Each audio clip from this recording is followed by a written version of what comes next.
The doors for polling location in Rexburg are officially closed. The 12-hour window to cast our votes is over. Idaho health officials report the state's 248 deaths by suicide as of August are similar to the rates of 2019. Just hours ago, inside this building behind me, staff members at this hospital received the first vaccinations for COVID-19 in eastern Idaho. All right, a lot of us are stuck at home with no equipment and we still want to get a workout in. So Juliana is going to show us 5 simple workouts that we can do with just our body. Neighbors and loved ones are mourning the tragic death that took a man's life after this home went up in flames Saturday afternoon. Well, Todd, it's the perfect windy day to wave a flag, and that's what community members are doing right now. This event is meant to showcase that, yes, these are tough times for a lot of people, but together we can get through it. Well, direct flights from here to San Diego are soon to be expected to appear on this board at the beginning of the summer. It's where I hear a lot of complaints about potholes. For a lot of the people who live here, this is a street they have to commute on every day. As you can see in this video, it is not a smooth ride. Headaches and migraines can be a real nuisance, and a lot of us would like to relieve that pain without the use of medication. I'm Ariel Schroeder, and I talked to a local specialist who shares this insight on what may be causing our headaches, what you can do to get rid of them, coming up. Winter doesn't officially start till December 21st, and even though we're still in early October, Idaho decided to get an early start to the wintry weather, and it's even catching a few residents off guard. I am standing in the neighborhood where law enforcement closed down South Amon Avenue on the 200 block to process a crime scene for several hours. We start with continuing coverage of the mysterious case of 2 missing Rexburg kids. Investigators are now looking through evidence taken from the home of Chad Daybell near Rexburg yesterday. Local News 8 reporter Ariel Schroeder joins us now in the studio. Ariel, you returned from visiting the home again today. What can you tell us? Linda, I tried talking to family members staying in the home, including the woman who approached me during my live report yesterday, but they are unwilling to talk to media. Neighbors also declined to make a comment. Today, investigators with the Fremont County Sheriff's Office, Rexburg Police, and the FBI appear to have completed their search in the home where Tammy Daybell was found dead on October 19th. But investigators are not saying what evidence they collected from North 1900 East home. We are told it will be weeks before investigators will release any findings that correlate to the missing children's case and/or Tammy Daybell's death. Sheriff Lynn Humphreys says the people living in the home are not directly connected to the investigation. If anybody does hear of something or see something, we certainly would like to know about it. And I would encourage everyone, we hear this all of the time, but if you see something, say something. So reminds that people who claim to know the family have been posting on social media, but not all of it is true. At the same time, Rexburg police continue searching for 17-year-old Tylee Ryan, adopted 7-year-old Joshua J.J. Vallow, and their parents. We believe J.J.'s grandmother, Kay Vallow Woodcock, is on her way to Idaho Falls to talk to officials at his school. Those who do know anything about this case are asked to call law enforcement. Now, Ariel, you mentioned that the woman approached you during your report. What happened with that? Well, if we want to play the video, you can see the woman pulling up behind me. I later learned after that live shot that this is Chad Daybell's daughter. She asked me to stop reporting on the story, where I had to tell her I was in my rights to do so. Wow, okay, and just watching that on there, it just kind of is a little bit surprising. The mood really doesn't reflect the seriousness of this case. Well, I didn't know what faces she was making at the time, but when I later went back and watched the video and saw that, I was in shock as well. Yeah. Like, I was just surprised to see someone behave that way. All right, thank you so much, Ariel. All right. Frustration seems to be growing among those of us who are still waiting for their overdue unemployment benefit checks. There are hundreds of posts on an Idaho unemployment Facebook group. In it, they air their issues with the Idaho Department of Labor. Those include 7 weeks of pending issues, 8 weeks, no job, no money, and no benefits, empty bank accounts on days told payments would be received.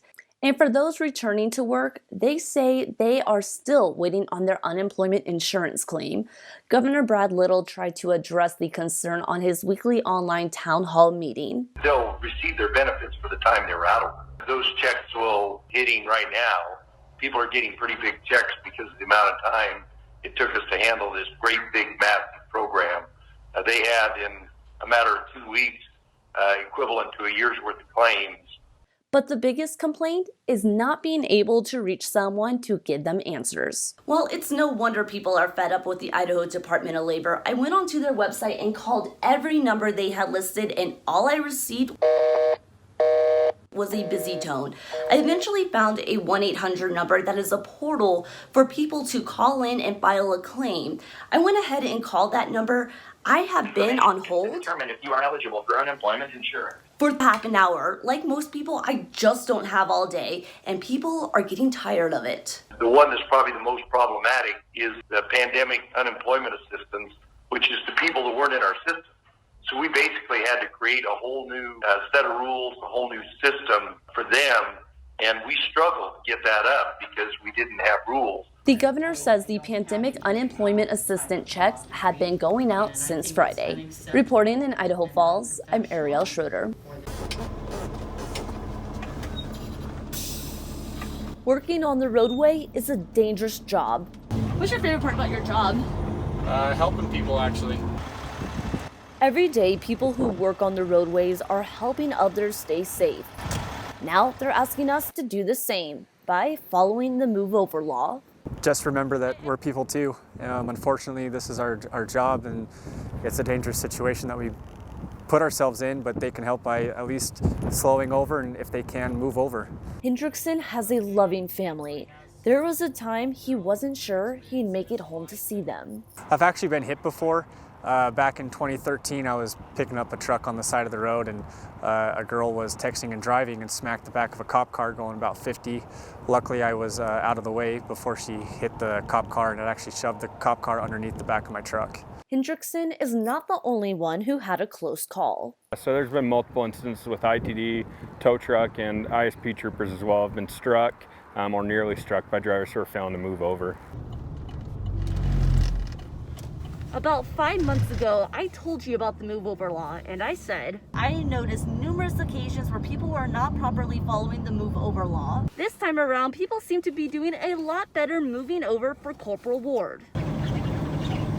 Just because this time around people seem to be following the law, it doesn't mean it shouldn't be enforced. In 2019, there was 44 roadway responders killed. And in 2020 so far, there's 39. 22 of those are construction workers, ambulance, fire departments, and police agencies, and 17 of those are tow truck operators. ITD and the Idaho State Police advise motorists to slow down and pay attention while driving in work zones, where increased speeding fines and other penalties apply. Reporting in St. Anthony, I'm Ariel Schroeder. It started off like any normal Sunday for Terry Fenninger until I went upstairs to have lunch, and about a minute later we heard this, what sounded like an explosion. A couple months back, Terry had a large tree branch fall on his house, and his first instinct was to see if it had happened again. So that's what I was expecting, was to come out and find another branch collapsed off this tree, but surprise, surprise, it was a lot more than a branch. Terry caught the scent of smoke and traced it back to his basement, where he found flames blazing from his computer. About the time I found it, the flames were up about here because it had ignited other things on the bench. Terry was able to put out the fire with an extinguisher. He says he was lucky. A local battery expert says this could happen to anyone. So we've actually had experience with several people who have had damaged lithium batteries, which are the batteries that are typically used in computers. We've seen people's houses burned down, but it's not at all unusual to hear about this. This raises a question. How do we make sure this doesn't happen to us? I was using this for the better part of this morning, no issues whatsoever, and when I turned it off, a minute afterwards, it just exploded out of the clear blue. No indication that anything was wrong. Sometimes there is no way to prevent it. The problem is when you get a lithium battery that is not manufactured properly and hasn't been through all of the safety tests, then there can be problems with the charging and it can be dangerous. Lithium batteries can be found in cell phones, laptops, and cars, but there are a few things we can do to make ourselves a little bit safer. Pay attention to the charging instructions. They almost all say do not leave charging unattended. Take a look at your batteries or look at your phone. If you're seeing some bulge in it, then stop using it, bring it in so we can take a look at it and tell you if there's a problem. Reporting in Idaho Falls, I'm Ariel Schroeder.